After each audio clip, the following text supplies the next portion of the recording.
the thing that I want to do is I want to spend more time with family, friends. If I have the luxury to be able to do that because I'm allowing my AI to do the work that I used to do, I'm being more human now. Yep. Right? So I'm being up close and personal with my son. Hopefully he's gonna give me some grandkids. I'm spending time. That is my life work at that point, right? Passing legacy, passing history, the time that I spend with them. I'm not looking to work more. I'm looking for the money, Yes. right? But I ain't looking to work more. I'm looking to create wealth at the end of the day, right? So I don't want to say that AI is going to take your job because it can't take the human element of who we are. I think what we'll start to see is how do I free up more time to do more productive things in society.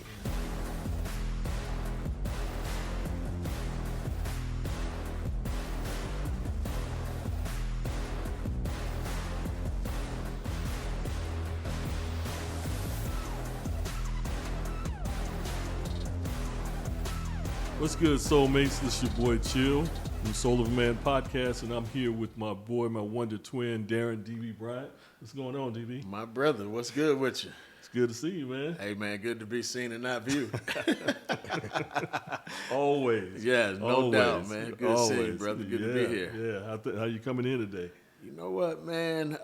For an old guy, I'm actually coming in pretty good, man. If I had to put a number on it, I'm probably coming in about a 7 or 8. Okay. Yeah, okay. no major complaints, man. Okay, good How deal. about yourself? Good deal. I'm starting to look at the world a little bit more from a glass half full vantage point than half empty. That's what I'm talking about. So it's coming about. I'm challenging my inner DB, and so I'm coming in about 7, 8 as well, man. Things are pretty chill. That's what's up. No, Yeah. that's a good thing. You know, will we ever be at a full 10? Probably not. Right.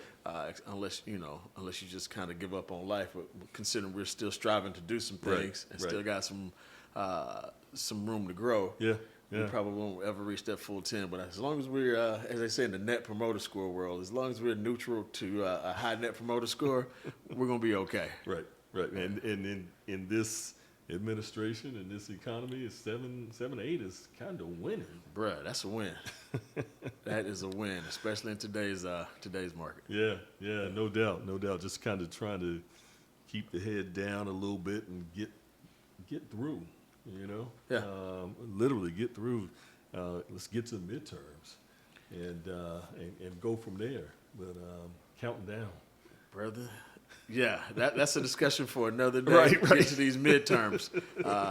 That's important. That'll determine how many stamps my passport might have in it before the end of the year is out. before the year's out. Yes. All right. I hear you. Well, we're excited to be in front of you all today, back in person. It's always good when we can do these sessions in person, and we've got one of our boys here today. Really excited about it, and we're going to be talking about the subject of artificial intelligence. So we want to welcome our boy Clyde Brown. Clyde and I have known each other for some time because we're fraternity brothers, and we've started doing a bit more together as he's helping to educate and train Darren and I again on the subject of artificial intelligence. So from Techbridge Unlimited. Yes, sir. Welcome, Clyde.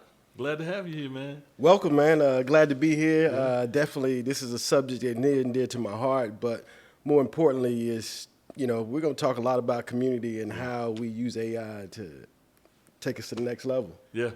Well, when we first started talking, when I learned that you were not only running your business doing this, but you helped to train the community to better understand AI, and not from the vantage point of necessarily understanding hardcore the technology behind it, but why it is so important to our community to learn this.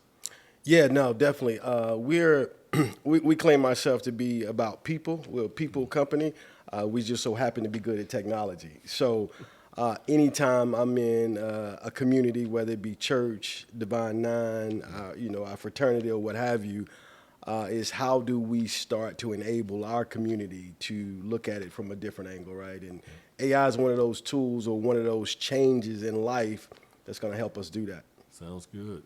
Well, Also, want to hear a little bit about your background. You and I have a connection, not just with the fraternity, but my father taught at Eastern Randolph High School in Liberty, North Carolina. Yeah. Nah, I'm from a small town, Liberty, North Carolina, very, very humble spot. But that's where my roots are. Just growing up there as a kid, I was a little hard head, right? So I did all the crazy stuff, man. But it was very, it was a blessing. I had men around me that were, older than I was, that was able to I was able to watch. Yeah. Right, so I'm doing crazy stuff, but I'm watching them kind of matriculate into adulthood and then, college and careers. Guys like Alan Hooker, Keith Harris, those were like my mentors. My big brother, he was a mentor. That was some of his homeboys. But, just watching them, I think is really the thing that started to pull me out of the rut that I was in, because I was the type of brother, I like nice things. I was doing it the wrong way. Right. And I said, one day it was just like, look, I don't want nobody to take what I got. Right. So I was like, I got to find another way. And I think that's when Alan and Ed kind of, pulled me to the side, put a tie on, and, look at going to college. And that's the rest is history. It's crazy how small the world is. You go to school with Alan Hooker, Ed Hooker, and Keith Harris, all three of which we went to college with at A&T. Right. Alan was the star quarterback on A&T's football game, football team. Won the MEAC championship, I think, my freshman or sophomore year. Yeah. So, man, it's crazy. Yeah, they were good friends with my older brother. So Alan and Ed and them are probably 10 years older than I am. But, they were role models, my brother, role models that I looked up to. And, Keith being in the frat, PD as they call him. But that was my dude, and he kind of introduced the frat to me. So, Right. The rest is history. Well, you aging us because they are little brothers to us. Okay. So you aging us pretty bad.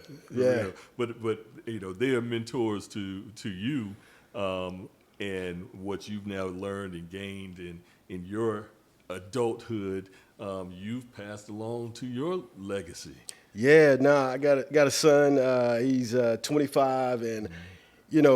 We've talked a lot about it, but just raising a young male is something, right? And I took that near and dear to heart because, my life dream was to wake up every morning and he be in the other room. I could mentor him from time he wake up to, he went to bed, whether it be coaching, whether it be school, whether it be just life, right, as a man. And that's been something that's been very important. It's been my why most of my life, and it continues to be there, right? Because he went on to North Carolina. Well, he went to the Naval Academy, left there, went to North Carolina A&T, became a bruh. He's not only my son, he became a brother in the fraternity, that was epic to see that, right?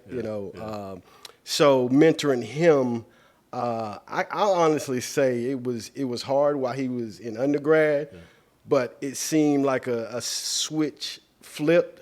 Mm-hmm. And now he embraces the mentorship, right? Yeah. And that is priceless. Talk a little bit about it. I'd be remiss if we didn't cover it, because this podcast is initially we started where it was geared to talk about black men and special black men in the community. To talk a little bit about what you and Nick do each Friday or each week. Yeah. So. I think he watched me as a professional. I'm a workaholic what I do. You? Yeah. So I'm working around the clock. And so when he, was in the process of getting a job or whatever for Microsoft, so he works for Microsoft, he got his own thing he's doing or whatever. And I was like, son, if you want some of my time, you got to set up some time on my calendar if you really want to talk business. Right. So we got a session every Friday where we just talk about investment, business, and life, right? So we take an hour, we just sit down and he's doing investment deals now. So, I'm telling him to turn the radio off, right? Put a podcast on that's going to educate him, because I'll honestly say in the past 2 years, I've read more books and podcasts than I think I have my entire life in 2 years. And that's not good or bad. What I'm saying is I changed the way that I started to live my life and the habits. Yeah. So, yeah. They say black fathers aren't involved. Come on, we know the real deal. Yeah, Yes, we do. Yes, definitely. we do. So let's talk about this thing called artificial intelligence, also known as AI. why is it so critical? Why is it so critical now? Where did it come from? Just give us some education. Yeah, so let's just, if we back up a little bit and we just go through time and just, if you think about the transformative things that's come in our generation, before our generation, if you think about the steamboat, the steam engine, right? That was transformational because now that you got a train now, you got boats. It just changed how we started to move about the country, the world, or what have you. And it was transformative. It's still, you can jump on a train today, right? So it's still changing our lives. If you look at, let's just say the horse and buggy, the invention of the car, right? Yeah. What you saw in that is you really started to see blacksmiths no longer be a thing, so to speak, right? Because now the Ford Motor Company came into existence and now everyone's buying a car, right? But think about that transformation. That happened over many years, right, before the horse and buggy was completely gone, right? If you look at, when you think about just the economy, we had a very geographical type economy, meaning in our local space, it could have been a city, a state, or maybe even a country. But the existence of the internet, we became a global economy. Right? So the things that you could only sell in your neighborhood, now you could sell around the world. When you think about the Amazons and the different online systems that allowed you to sell stuff globally. That changed everything. Now you have AI. AI, I think it's different from the things we just discussed in a way that it touches every industry and has the ability to transform it in every way. The car only changed the transportation industry, so to speak. Correct. But it also, it did impact, how you could ship goods, right? Faster or whatever.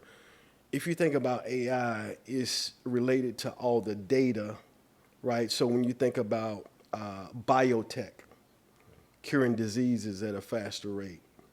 When you think about IoT, which is Internet of Things, right? So every Ring door monitor, water monitor, lake monitor, whatever, you got that data. When you think about self-driving cars, now these are the cameras on the roads able to take that data and really create self-autonomous moving vehicles. Yeah.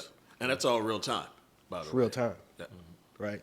So when I say what is AI, I don't think it's just a tool. It's not just a hammer.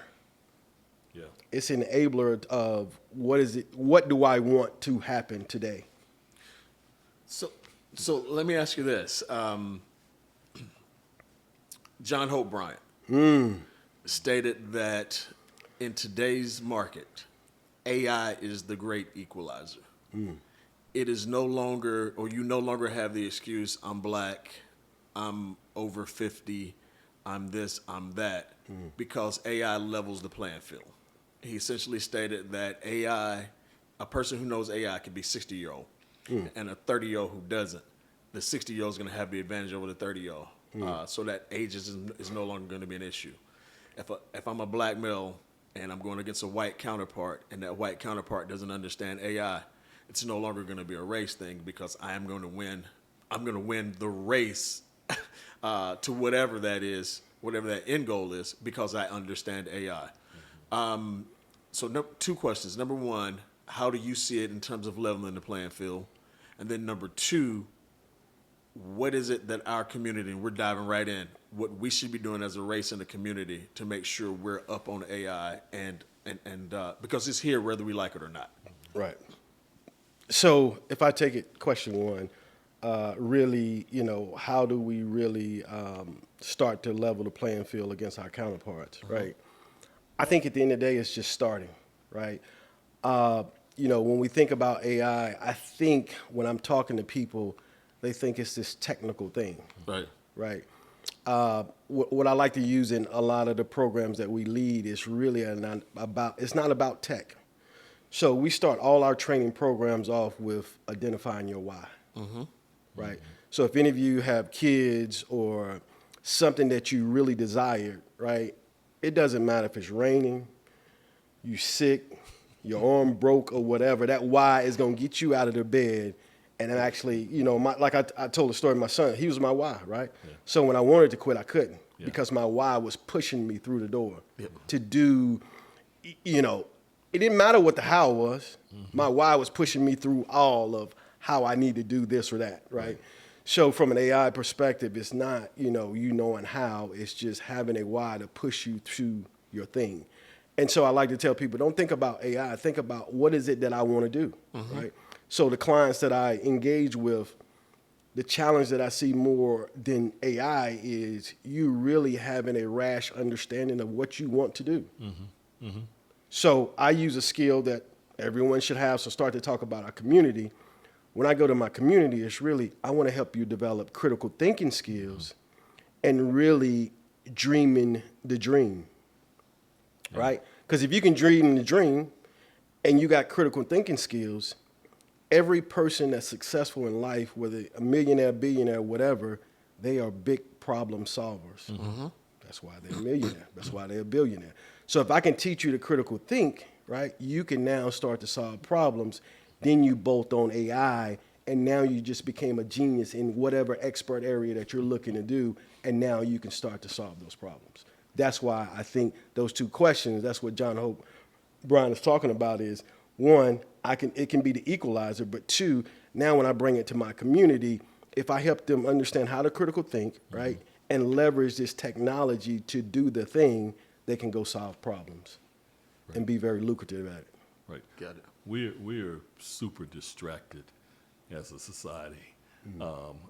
You and I shared something else. I was in the apparel business. You've been in the apparel and beauty business before. And when I started that business 20 years ago, folks would ask me, "Yo, Chill, how did you come up with this?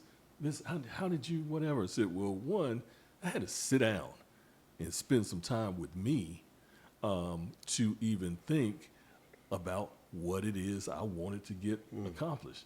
And I've encountered people over the years, I'm interested in, I want to be an entrepreneur, I'm interested in starting a business. What do you want to do? I don't know. And they just haven't spent that time that you were just talking about, kind of assessing where they are and making a determination, these are my likes and dislikes. This is something I'm good at, I can do blindfolded. Right. I haven't monetized it yet. And so, as you're encountering your clients today, are they coming to you kind of with an idea, or do you encounter clients that are coming to you from the ground level? I mean, they're starting from ground zero. I think it's a little of both. Yeah. This is what I found, and I'm guilty of it, right? So a lot of times we have an idea of a business or what have you, but it's typically a fad type thing. I got this idea about this business. The first thing that happens is you run up against the wall of, I don't know how to fix this. Mm-hmm. I don't know how to do this, right? What I'll tell anyone is if it's anything new that you're looking to do, you're not going to know how to do it. Mm-hmm. So when we talked about learning how to solve a problem, that's what you're there for. Mm-hmm. Because think about this. If you're doing something new, you can't do the thing that you're not the thing. Right. Yeah. You got to learn how to be the thing before you can do the thing. Yeah. And once you can do the thing, now you can create a revenue stream behind the thing, right? Yeah. It's Michael Jordan didn't become Michael Jordan overnight, right? So I always tell any business person I'm working with is your job is to find the answer to the problem, right? It's not you're already knowing it. You have to find the problem. Find the answer to the problem, right? And a lot of times I'm doing that with AI, right? Mm-hmm. I don't think I can say there's any business users that I've worked with that they have a clear-cut path on what they're looking to do. Right. But that should tell them you're in the right spot. But how long are you going to sit there to work through the answers to that problem? Right. The person who sits there the longest to find the answer is going to be the successful business person. Well, in a lot of cases, I think business owners and just general consumers and people in general, we don't understand what the problems are. I think it's one of these things, if you look at Jeff Bezos and Amazon, he understood that The problem is we need to be able to get product to people faster. Yeah. And there needs to be an inventory of it. Right. And so he built Amazon from his garage. And it was basically an inventory system. In a lot of cases, Amazon didn't even house the inventory. They just had it shipped from other fulfillment centers with an Amazon label on it. How do I know? I worked for a book company many years ago, and we shipped books for Amazon because that's how Amazon started, books, music, and video. We shipped it, slapped an Amazon label on it, but the reason why you could get your book so fast is because we had a regional fulfillment center close by. Then all of a sudden he got, a bit more into it and more serious and started building his own distribution centers and DCs and whatnot. So he understood the problem. A lot of people don't understand the problem. So to me, AI can't provide you the solution until you really have a good understanding of what problem you're trying to solve. And then I think it helps you get to the solution of that problem much faster than me sitting down trying to figure it out on my own. But I think the biggest thing is identifying the problem within your community, within your business, within your fraternity, sorority, whatever that looks like. Right. Would you agree with that? Yeah, no. So think about it this way. One of the areas I was trained through is, waterfall methodology, so standard PMP project practice, but also agile, right?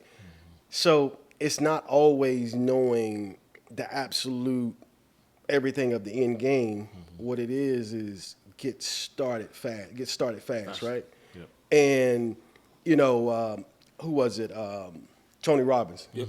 He said he had the privilege, because of the space that he's in, to interview 5 billionaires, right? And the thing that was a common theme was the thing that made them successful was starting quickly and identifying what the wrong thing was and adjusting, right? So when you do that iterative approach, what you start to do, as he was talking about, you gain momentum. As you gain that momentum, you gain confidence. Think about anything that you start to get in a groove with. Now I'm in my zone, right? And now it becomes clearer what the answer is. And AI can help you do that. So before, you didn't know what to think, right? So you can ask AI, hey, I'm thinking about X, Y, and Z. Where are all my blind spots? Oh, I didn't even know I had that blind spot, right? So I can use AI to help me identify blind spots. Once I identify those 5 blind spots, I can drill down into them to better understand what they are. So when you say, how do I use AI and how AI can be effective, I can help it start to identify my blind spot. I can close those blind spots. Now I can ask different questions. So what do you say to those people, because you do have them out there, that AI is making us as a society lazy? AI is making us especially lazy. our kids. Because let's think about it. They have information at their fingertips, information that we didn't have, information that we had to really seek out and really dive into. I hate that really ages, but we had to go to the library, go to the stacks, pull up microfiche.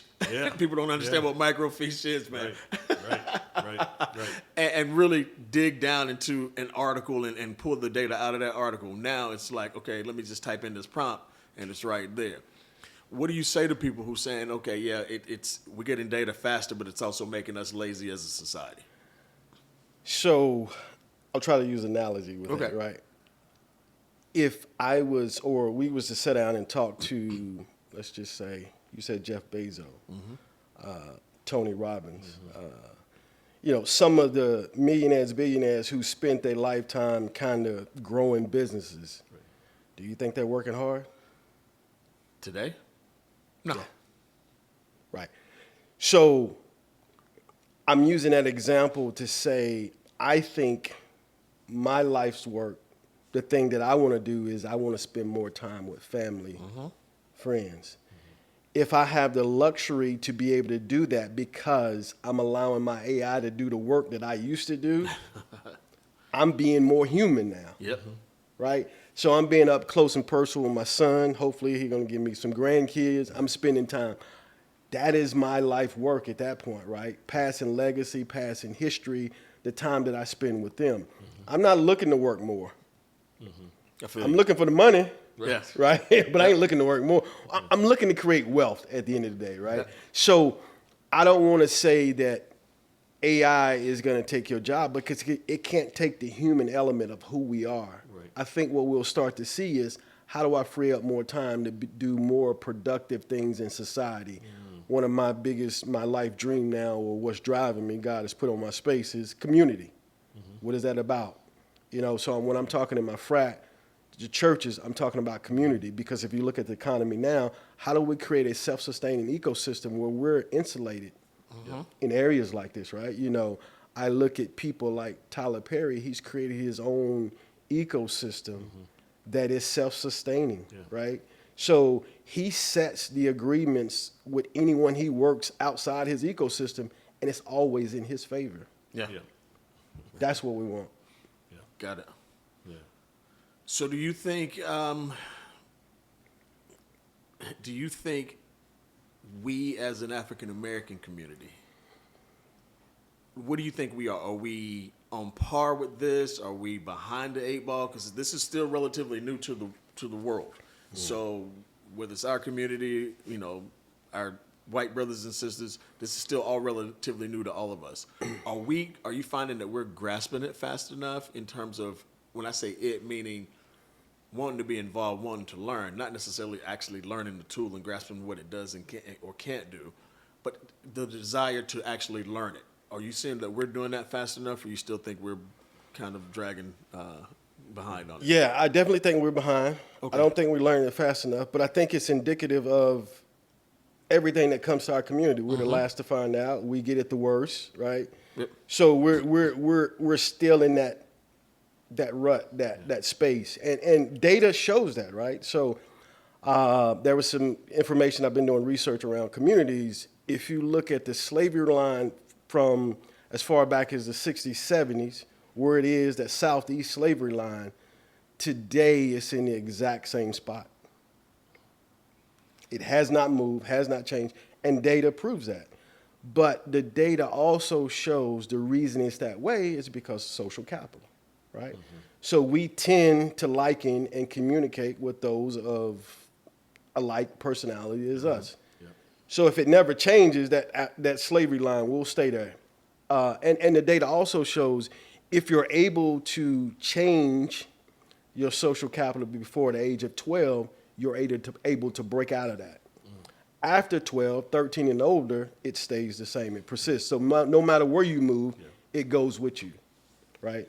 So it's having, to your point, having dads and mothers and families where we start to expose our kids to a different level of social capital that's a cross-pollination of things that we value as parents. It starts to shape our youth. But do you think it being AI will expose,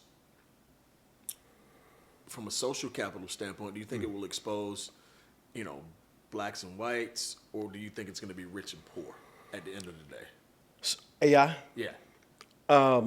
Because to me, if you're, I get what's going on in our community with the slave line and everything else, but I also see what goes on in poor white communities. They're not getting it any faster than we are.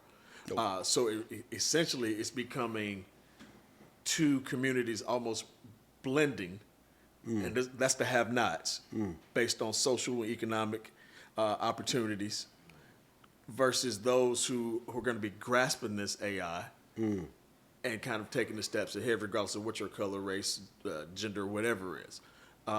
What do you think about that? How do you see that shaking out? Yeah, no, it's definitely so. Just going back to that data, if you was to take the same economic class, white and black, right? What the data also shows is that white America is actually getting poor. Right. Black America is actually going up. I think it was there plus $1,400. Don't more. say that too loud. They may do away with DEI.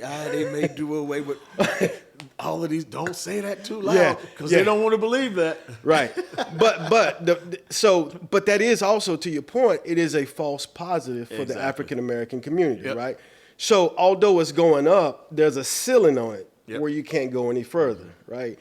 That is the thing that we're looking to say, how do we fix that? Because that starts to change that slavery line, right?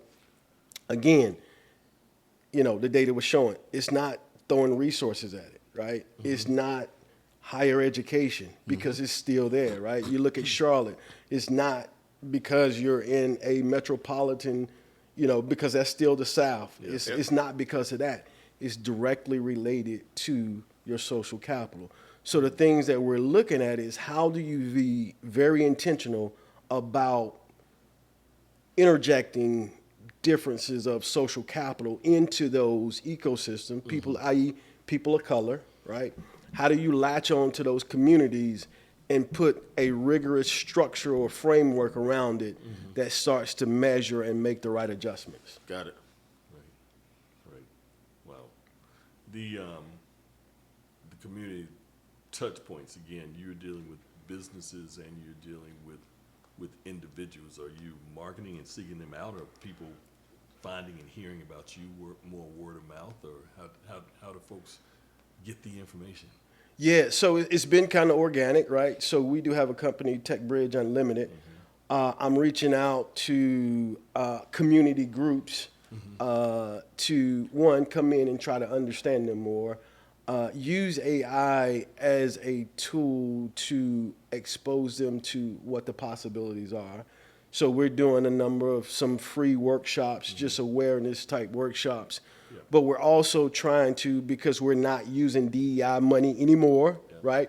We're trying to create little micro learnings, small learnings, so 3-hour learnings where we help them work through real world challenges, right?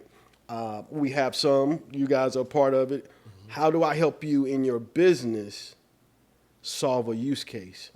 So instead of just teaching you AI tech, right, I want to show you how to solve a problem that you have, right? If you can see from start to finish of that, it should start to ask bigger questions. Well, now how do I do this? Right. So I think by doing that, it really makes it digestible, Right. and we start to grow from there. Because it's not, hey, I got it all now. It's a continuous evolution of learning. Yeah. So for the novice AI user, for most of, I'm going to say us, but I'm actually not going to put myself in that category. I feel like I'm beyond a novice. I'm just being honest. But for most people, it is, I sit down with ChatGPT and it's rewrite this email, make this email sound better. And you may have some people that are a bit more advanced and can say, all right, blow out this document to a full-blown deck, training deck or whatever. There's so many tools out there now in the AI space, so many platforms. So for the novice, where do you begin and how do you even get started? Hey guys, this is DB with the Sullivan Man Podcast. Hey, we really appreciate you guys rocking with us all these months. The feedback has been amazing. We hope to continue to bring you amazing content. We need a huge favor from you though. We need you to like. I think that like button is somewhere right here. We need you to share. I think it's right here maybe. And we need you to subscribe. Come on guys, keep rocking with us and share this content. And we want to reach millions. We appreciate you. Yeah, so I would say most people, how they typically get started, how they use AI, this is their evolution. It is using a chat GPT like it's Google. Hey, where's the closest blah, blah, blah, right? That's good and fine. That's typically how you start. What I try to tell people is, and how I set my training up is probably 3 major steps that you would take, right? Step 1 is, how do I help AI understand exactly what I'm asking for, right? Because what that does is sharpen the point on the results that I'm gonna get. Because, the noise of what you hear typically from someone who's starting to use AI is, well, it gives me different answers, it's not giving me the right answer, and they call that hallucination, and it's wrong, it's this and that. Well, I use the analogy if I walked in a bakery and I walked in and I talked to the head baker, hey, can you bake me a cake? And then I walk out the door, right? When I come back in, he's going to say, oh, yeah, I baked you a chocolate cake. I want a strawberry cake. Well, you can say, well, he gave you the wrong thing. Well, no, you said bake a cake, right? That's what happens with AI a lot of times, right? So we do a little thing, we call it bookends, right? So we try to qualify AI at the beginning to say, hey, you're an expert baker, right? Then I describe the strawberry cake that I want, right? And then on the back end, I said, hey, if you're not clear on what I'm asking you, I want you to ask me additional questions until you're 95% clear. Yeah. What that does is starts to stack up the context of the details I want in my cake, right? And from there, when you run that prompt, now it's a real sharp prompt. You're going to get a strawberry cake to the specifications that you ask. So is this considered machine learning? Is that it or no? No, well, so machine learning a little bit different. This is really just prompt engineering at the end of the day, right? When you talk about machine learning, the big boys have what's considered LLMs, so large language models. Yep. So they do some training on those models around the different data, right? So when you think about LLMs, that's what ChatGPT runs on an LLM. The average person, me, you, we're not building those because that's millions, billions of dollars to train that data, right? Yeah. We're usually leveraging those LLMs to do the product that we're going to create, a coaching platform or what have you. So that's the subtle difference there. But when we talked about the different stages, the first one is, creating qualified prompts to get you the results you're looking for. The next phase of that is I usually take those qualified prompts to build me a reservoir of data that I can now start to analyze. And I stick that in a tool like Notebook LM. Now I can start to cultivate my data that I've created using ChatGPT or what have you. I can cultivate that data and start to create some value for whether it be myself, customers through presentations, because Notebook LM can create presentation. I can create a podcast. So that's kind of the second evolution of it is self first is prompting, creating just reservoirs of data. Then I stick it into a curated tool like Notebook LM, which takes a lot of data and you're able to query against that so I can get a better reasoning around the information I want to know. I take that information and I can build slide decks on the fly using Notebook LM. So, and then the third part is now you're going to use multi-agentic AI agents that are actually doing work for you, meaning I give it a task, it goes off and does 3 or 4 things and comes back and said, hey, I'm finished. So that's probably the evolution that you would go, and the more you get advanced, you get better at that. So, question, with the advent of technology, there's always, as we start to progress, there are always people who take advantage of it and say, all right, now that I know how to create AI agents, AI whatever, I can take Darren's voice and I can duplicate Darren's voice. How do we protect those of us who are, older, like my mom, my grandma, from getting hoodwinked and suckered and have scams run on them because now people have gotten smarter with AI? Like someone could actually take my voice and call my mom and say, hey, Mom, I'm in trouble. This is Darren. Can you send me $100? And can you send it to X, Y, and Z? And chances are, if she really thought it was me, she would almost do it. I'm hoping she would call me on my cell phone or something or text me first, but knowing how she would react, she would probably do it. How do we protect ourselves, our communities, and especially our elderly from people taking AI and doing negative things or bad things with it versus using it for good? Right. I'll answer that in a couple of ways. One, you're starting to see some of the big names really look at it from a safety perspective. So they call it human in the loop. Basically starting to put triggers and things in place because anything that you have, whether you had a gun or whatever, there's going to be bad actors on the other side. So how do you start to safeguard yourself against that? We create platforms, whether it be for coaches or what have you. We create what we call patterns, and in those patterns, one of them is considered the human in the loop. In that, we're firing off certain things, listening for trigger words or what have you, and actually being able to notify the coach that someone is going to create self-harm because they spoke it, right? To the point that you were raising, when you think about how do I start to safeguard my family on fake AI that's out there, some practices or things that we talk to people about is really it should start to become a practice inside your family of how you use AI and what you use it for. So that case that you gave me could be family members, you now know a safe word, Right. So agreeing in family, this is the safe word. So if my mom, I need to have a conversation with my mom. If someone calls and they're saying it's me, you should ask them the safe word. Gotcha. If they don't know that, it's a no-go, right? So it's starting to, and to your point, it's early, right? Yep. But we got to start thinking about the safety piece of it now. But that's one good example of how you could do that. Good deal. Right here, right now, in little Greensboro, North Carolina, and not so little, but in right here, right now, Greensboro, North Carolina, would one of your suggestions be not in the process of learning more about this is creating and developing an agent? And can you talk to me, an agent for yourself? Can you talk to me a little bit more about what that means as a, single father of 3 that has a time keeping things together in my head and not the resources necessarily to get an assistant or a virtual assistant even overseas somewhere. How can an agent be developed for an individual?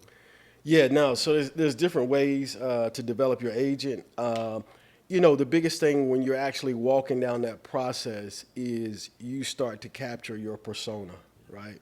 Who are you? What are your likes? What are your dislikes? What are your patterns?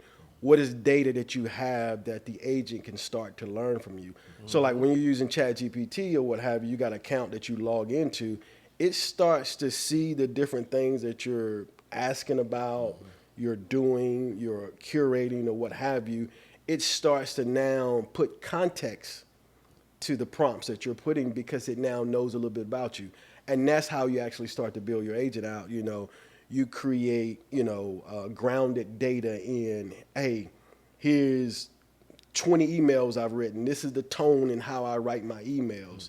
Here's my resume. Here is my background or what have you.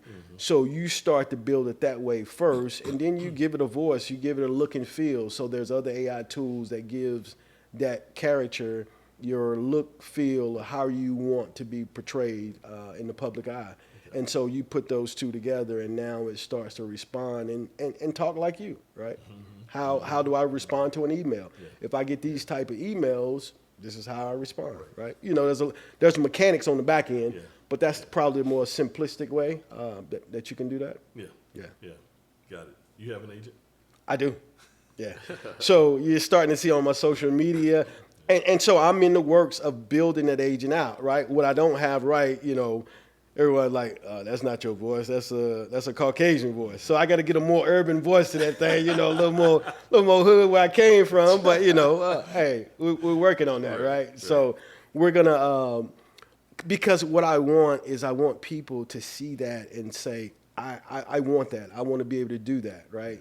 Because I'm shy of being on cameras, but at the end of the day, I'm creating something that I think I want to impact all ages, right? From, as early as 15 to 65, 85, right? Yep. That it looks approachable. And again, I'm not out here talking about AI. I'm talking about community, right? So I don't want people to don't get it twisted or get missed.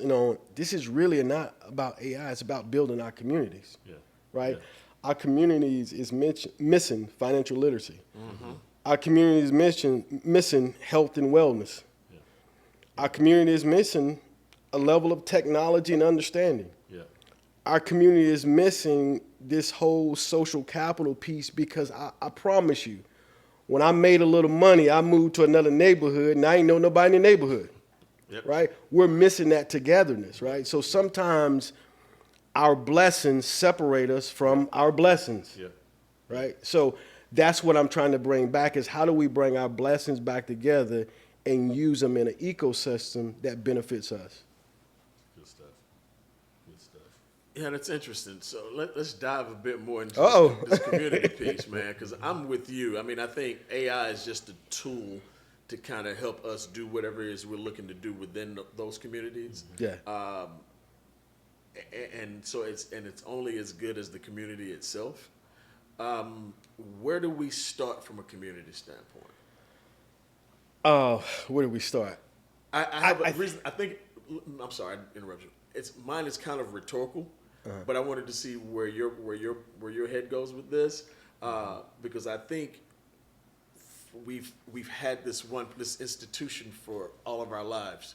To me, as the starter, but I wanted to see where you think. So for me, I was raised in the church, right? So my mom made sure I was in church every Sunday, Sunday school. She would show up, and my next door neighbor who took me to church, if I'd done something bad, I probably done got scolded by her. And then when my mom got there, I got it from her. And if it was high enough, she let my dad know, and I got it from him. So it's that whole church and family dynamic of, I was just telling someone I live in downtown Greensboro. It was just probably 2 months ago. I said, I don't know anyone in this complex. And it's a police officer that stays in my complex. And I just walked up to him, hey, man, what's your name? I said, I don't know nobody here, right? But I walked by everybody and wave or whatever, and I just stuck my hand out. Hey, my name is Clyde, da-da-da. Let's go grab a drink one day or whatever. But it's breaking bread and coming back to being human, right? So, and I think AI is going to start to help us do that. But I think, to your point, where does it start? It starts in our churches. It starts in our communities. If I go back, I look at history. I was born in 75, but I go back to the 60s, and I'm looking at what my mother, father, when you look at North Carolina A&T, the sit-in, the Big Four, it was levels of community groups. You saw the NAACP. You saw all these things. When you think about the movement that happened when Rosa Parks sat down, that was about community. They moved because she was known at every level of society. She was in over, they said 100 and some communities. Wow. Right?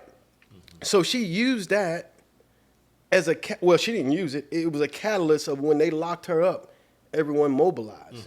You don't see that now. Right. Because I done got successful. I got my own thing. I'm over here doing this. I ain't got time for that, right? And so when I think about our frat, right, I just kept looking around, and our motto being achievement. Yeah.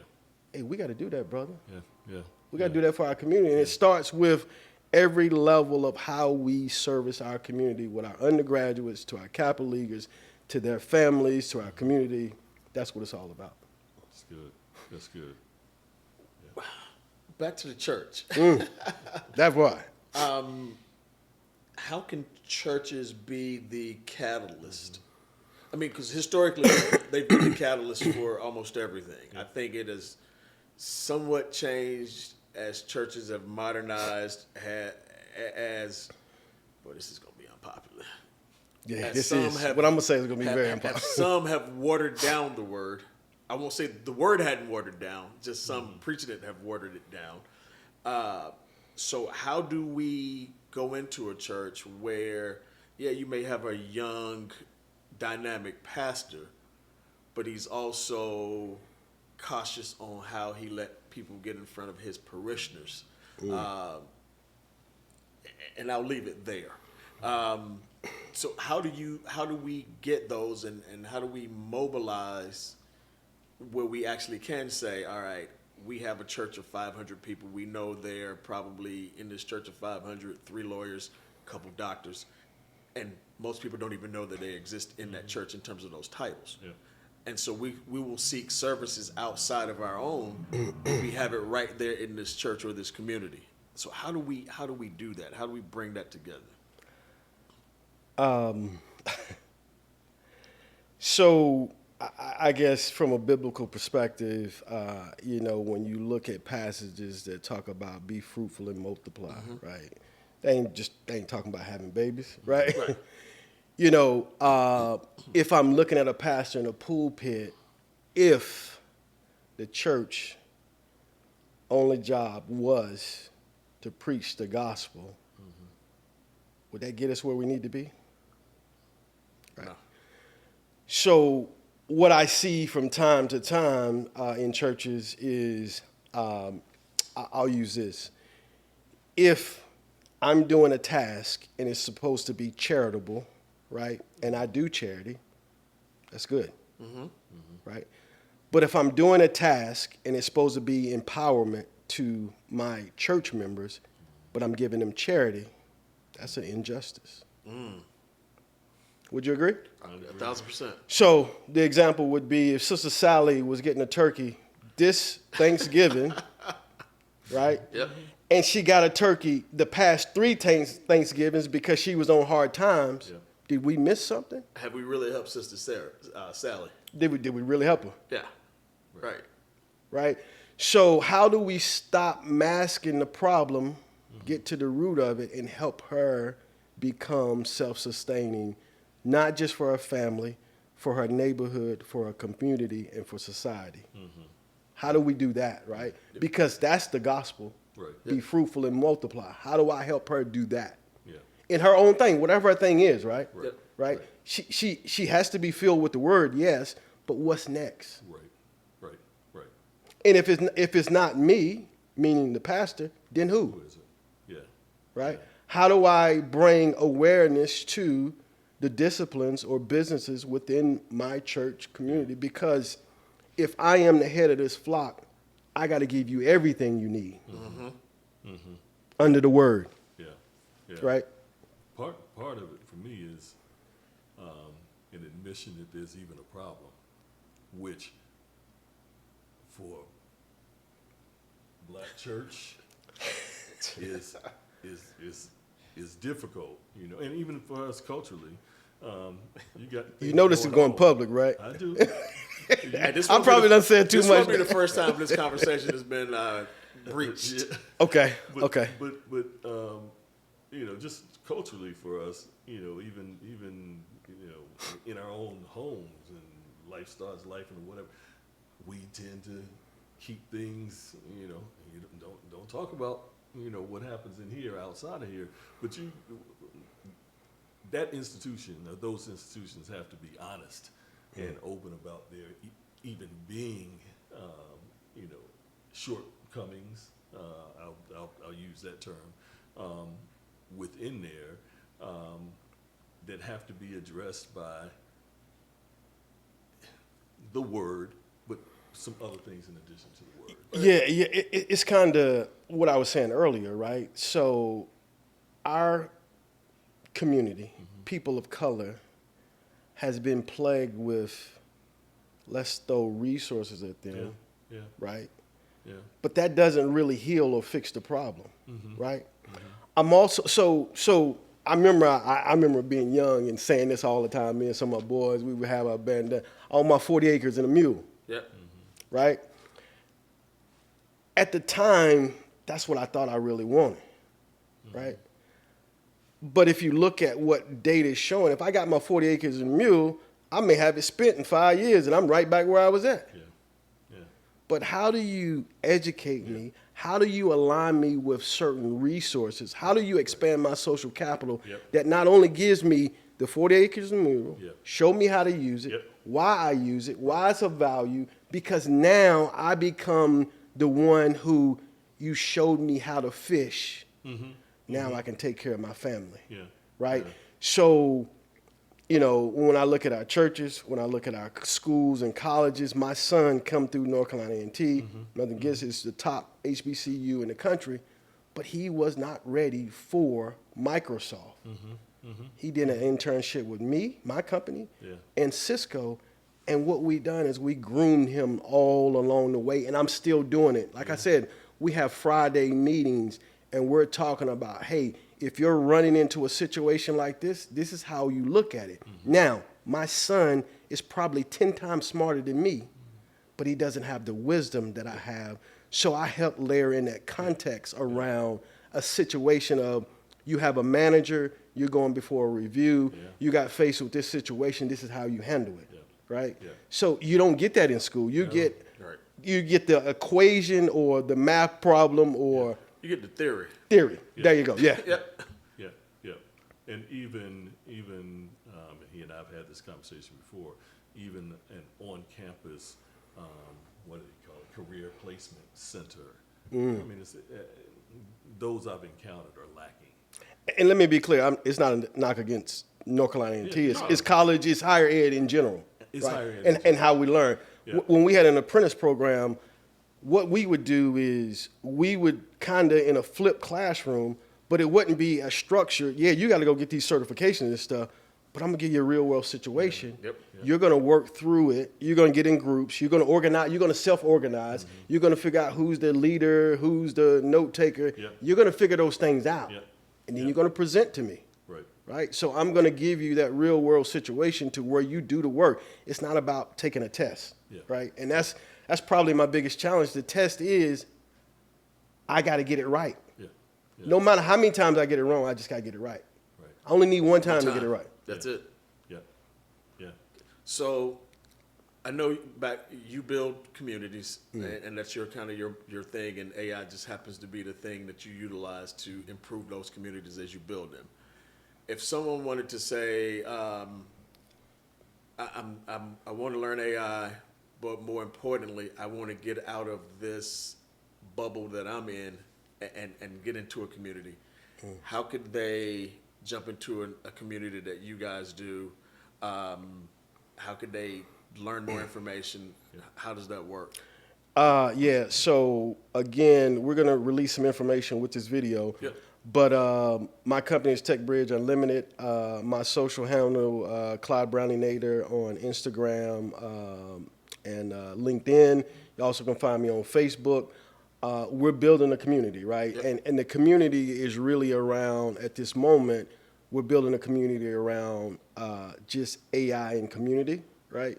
But we're actually now patenting the secret sauce to how we grow communities, right? So that process is in itself bringing a framework that we're going to start to latch on to our fraternities, sororities, churches, and really it's about being intentional about moving the needle, right?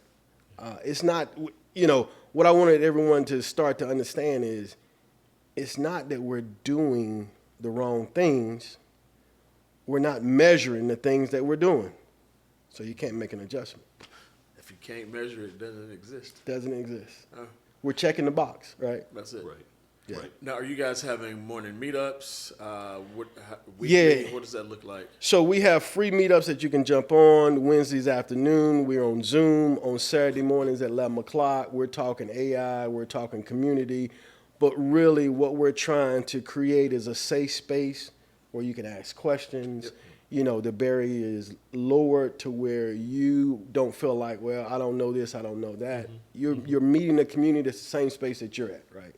And it's best to jump on now because I can promise 2 to 3 years this thing is going to be steamrolling. Yeah. Yeah. Yeah. Yeah. And if you're not in it, if you're not about it, if you're not a part of it, where are you going to be? Yeah. No, you look at Meta, you look at Amazon, you look at even Walmart, right? So they're laying off 20, 30% of employees. And so a term I want this community to think about is, you hear the Price's Law? So when you say, how does Elon Musk go into the government and do what he done? Price's Law. Yeah. Right? So for the audience, when you talk about Price's Law is, if I have 9 salespeople, right, in my company, the square root of that is 3. Yep. 3 of those individuals are doing 50% of the workload. The other 60% is doing the other. So to go in and say, hey, I'm going to cut staff by 30%, he knew he could do that and not lose a beat. Right? So what does that really mean? So with AI, they're figuring out, I'm going to leverage this Price's Law and play the odds. And that automation is now starting to be leveraged by AI. So if I can document it, if I can automate it, I can hand it to AI to execute and deliver on it. No, it's interesting because you hear people always say, hey, I'm afraid I'm going to lose my job to AI. I'm like, you're not going to lose your job to AI. You're going to lose your job to people who know how to use AI. There you go. There you go. I hate to say it, but that's kind of what it is. That's AI what it is. itself is just sitting there. Yes. So you're losing your job to the person who understands and knows how to use AI and utilize AI. And think about this. AI is doing it at 3 levels, right? So people who know how to use AI, they're doing it at the individual people level, right? So I can bring a person who can leverage AI, right? So when you talk about vibe coding, so software like Cursor, Replit, Lovable, right? That's called vibe coding. Yep. I can now take one individual and write an entire system. So he just removed 3 to 4 developers because I could vibe code. You ain't got to be technical to vibe code, right? So that's, a person. They're replacing departments, right? AI, meaning if I write that piece of software to do X, I may not need that department anymore, Right. which is analyzing finances or whatever. Right. This tool now does that, or the CRM system or whatever. Yep. I've done that. And then entire businesses. AI is replacing entire businesses. So example of that could be the taxi service.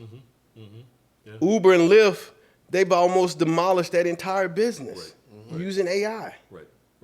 Right? Yeah. If you think about it, when you look at, let's take Netflix, right? Blockbuster never would have thought Netflix would have completely wiped them out. Decimated. But I think when you get so high on the hill, the things that protect you are the things that kill you. Yeah. Because you're scared to basically come in and disrupt your own business. Right.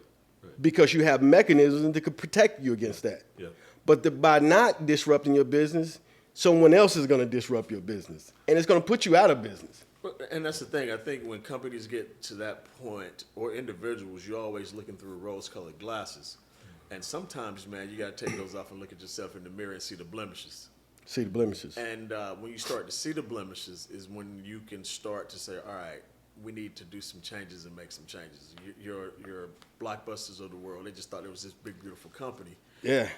That were going to be able to go on forever doing exactly what they were doing, luring people into the stores, overselling popcorn, overselling candy in these stores, and Yes. selling these things, these discs, Yes. CDs, DVDs. But they never looked and said, all right, we're getting ugly Yeah. or we're getting fat. Yes. Here comes this nice, slim, sexy thing in Netflix. Make it easier, make it faster. Yeah.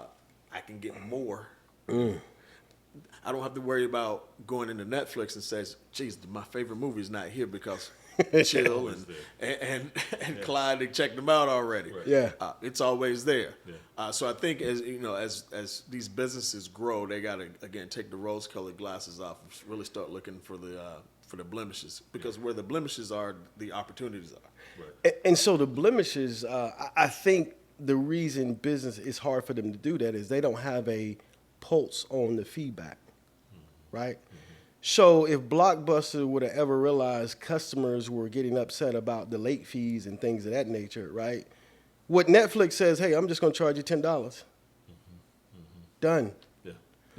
What they created was a level of, and this is finances, cash flow is better than a stack of money. Right? Think about your body. Yeah. If your blood is not circulating properly, that limb or whatever dies. Yep. All Netflix done was created a level of cash flow that was consistent. Yeah. It removed the feedback or the concerns that the customer had, and now it just started to ripple over top of itself. And here's the arrogance of a Blockbuster. They made a boatload of money. They could have actually scooped Netflix up real quick. They had the opportunity had to. the opportunity. Yeah. And then Had the Netflix had the opportunity to scoop them up, and they said, no, I'm not We going to don't do need it. to do that. Right. We don't need all these brick and mortar. Yes. Yeah. Yes. So yeah, interesting. Yeah. So no, man, this is good stuff. Yeah, real We good. could be talking about business all day Right, and right, AI right, and right. how it impacts us and whatnot. So we're immersive, meaning we're all in. Yeah. We have determined that for what we need to do from a podcasting standpoint, we realize that AI needs to play some role, factor, way, shape, form, or fashion in what we do. So we're all in. To our community, which typically is within our demographics that look like us, think like us, and for the most part, what do you say to them in closing? How can we draw them in? You're never too late in regards to what your age is in life or stage in life. Two things. How do we draw them in? Number two, how does the soul of a man from a podcast standpoint, play our role into making sure our communities are on board with this? Yeah, so just working with you guys, getting to know you more. Frat, we've been knowing each other a little bit. This is what I'll say. Soul to the Man is something that I know me as a man, 50. I'm in my second half, well in my second half. I told you guys, I was married. I did my Jordan years. I was married for 23 years, and now I'm redoing this thing. Right. You guys are sharp brothers, right? You're now my mentors because I look to you guys, and it's things that I see that me as a young man aspire, right? The vision that you portray, a very respectful podcast, I think is how do you continue to be authentic to who you are, gotcha. Right? Doing that, because when you speak that comes from the heart, right? That in itself reverberates across places you would never be able to open the door to, right?